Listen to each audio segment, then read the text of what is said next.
জাপানে বসে দেশীয় সবজি পাওয়া এটা একটা ভাগ্যের ব্যাপার। টোকিও সাইডের সবজির দাম প্রচণ্ড। যেহেতু আমরা একটু গ্রাম সাইডে থাকি, তো এখানে মোটামুটি দেশীয় সব সবজি অ্যাভেলেবেল থাকে।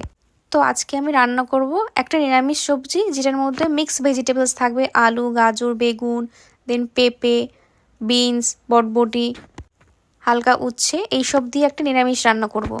তো প্রথমে সবজিগুলোকে ছোট ছোট করে কেটে গরম জলের মধ্যে হালকা একটু লবণ দিয়ে সবজিগুলোকে ভালো করে সিদ্ধ করতে দেব। আর এদিকে একটা সুন্দর মশলা তৈরি করে নেব। মোটামুটি সব নিরামিষ বলুন শুক্তো বলুন, এই মশলাটা দিলে ভালো লাগে খেতে। নিয়ে নেব কিছুটা গোটা জিরে, ধনে, মৌরি এবং পাঁচফোড়ন।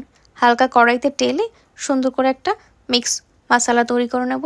আর আগের থেকে ভিজিয়ে রেখেছিলাম কিছুটা পোস্ত, কাঁচা লঙ্কা, আদা, গোটা মৌরি এবং চালমগজ। এটা সুন্দর করে ভিজিয়ে রাখা হয়েছিল। তারপর এটা সুন্দর একটা থিক পেস্ট করে নিলাম।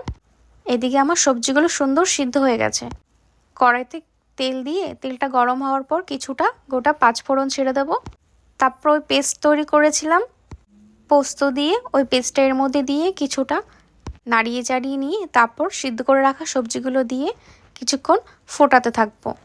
তারপর এর মধ্যে পরিমাণ মতো লবণ আর অল্প পরিমাণ চিনি দিয়ে নিতে হবে।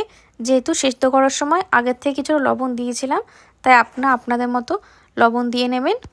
কিছুটা ঢেকে রাখলেও ভালো হয়। তারপরে দেখুন সুন্দর একটু ঠিক ভাব এসেছে। তারপর উপর দিয়ে ওই মশলা রেখেছিলাম, মশলাটা সুন্দর করে ছিটিয়ে দেবো। আর নামানোর আগে কিছুটা পরিমাণ ওই গরম ঘি 1 চামচের মতো দিলেই সুন্দর একটা গন্ধ বেরায়। ব্যাস রেডি হয়ে গেল আমাদের নিরামিষ। এটা গরম ভাতে দুপুরবেলা দারুণ লাগে খেতে। আর সাথে করেছিলাম কিছুটা কলমি শাক ভাজা। কলমি শাক ভাজা করেছিলাম ওই কাঁচা লঙ্কা, দেন কিছুটা রসুন এবং রাঁধুনি দিয়ে। শাকগুলো আমি ঠিক সুন্দর কোচাতে পারিনি, তাও যতটুকু হয়েছে ততটুকুই।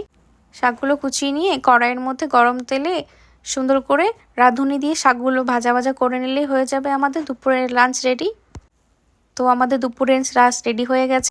ভাত নিয়ে নিয়েছি, ভাত, কলমি শাক ভাজা আর এক বাটি সুন্দর নিরামিষ।